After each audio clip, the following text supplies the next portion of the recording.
Hi all, வாங்க சீரக சம்பா ரைஸில் சோயா சங்க்ஸ் பிரியாணி எப்படி பண்ணுறதுன்னு பார்க்கலாமா. இது பண்ணுறதுக்கு India Gate jeera rice 2 cups எடுத்திருக்கேன். வாஷ் பண்ணி ஊற வச்சுக்கலாம். கூடவே நம்ம டபுள் ஹார்ஸ் பிராண்டோட சோயா சங்க்ஸ் எடுத்து வச்சுருக்கேன். அதையுமே ஹாட் வாட்டர் போட்டு ஊற வச்சுக்கலாம். இப்போது தேவையான இன்க்ரீடியன்ஸ்லாம் நான் எடுத்து வச்சுருக்கேன். அதெல்லாம் உங்களுக்கு வீடியோவில் காமிச்சிருப்பேன். ஒரு குக்கர் எடுத்து வச்சு அதில் கடலெண்ணெய், பட்டை, கிராம்பு, ஏலக்காய் இதெல்லாம் போட்டு நல்லா புரிஞ்சதும் வெங்காயம் ஆட் பண்ணிக்கலாம். நல்லா கோல்டன் ப்ரௌன் ஆகிற வரைக்கும் வதக்கிக்கலாங்க. இப்போது ஜிஞ்சர் கார்லிக் பேஸ்ட் ஆட் பண்ணி நல்லா பச்சை வாசனை போகிற அளவுக்கு வதக்குனதுக்கப்புறமா நம்ம ஒரு கை புதினா, ஒரு கை கொத்தமல்லி ஆட் பண்ணி நல்லா வதக்கிட்டு கூடவே பச்சை மிளகாய் ஆட் பண்ணிக்கலாம். நான் வந்து கம்மியாக தாங்க ஆட் பண்ணியிருக்கேன். நீங்கள் உங்கள் காரத்துக்கு ஏற்ப பச்சை மிளகாய் ஆட் பண்ணிக்கலாம். இப்போது கூடவே டொமேட்டோஸ் ஆட் பண்ணிவிட்டு கூட சால்ட் ஆட் பண்ணிக்கிறேன்.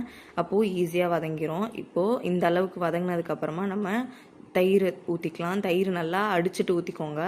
அப்போ தான் நமக்கு கட்டிப்படாது. கூடவே நம்ம சில்லி பவுடர் அண்ட் மல்லித்தூள் ஆட் பண்ணி நல்லா இந்த அளவுக்கு எண்ணெய் பிரிஞ்சு வரப்போ சோயா சங்க்ஸையும் தண்ணியிலேருந்து நல்லா பிழிஞ்சு எடுத்துட்டு ஆட் பண்ணி நல்லா வதக்கிக்கலாங்க. இப்போ நான் 4 கப்ஸ் ஆஃப் வாட்டர் எடுத்திருக்கேன். அதையும் ஆட் பண்ணிவிட்டு நல்லா கொதித்து வரப்போ நம்ம 2 கப்ஸ் ஆஃப் வாட்டர் ஆட் பண்ணிக்கலாம் 1:2 ரேஷியோவில். இப்போது அது 70% குக் ஆனதும் 15 மினிட்ஸ் ஸ்லோலியே தம் போட்டிருக்கேன். இப்போது சோயா சங்க்ஸ் பிரியாணி இஸ் ரெடிங்க. Do try this recipe at home and let me know in the comments below. Thank you for வாட்சிங். பை.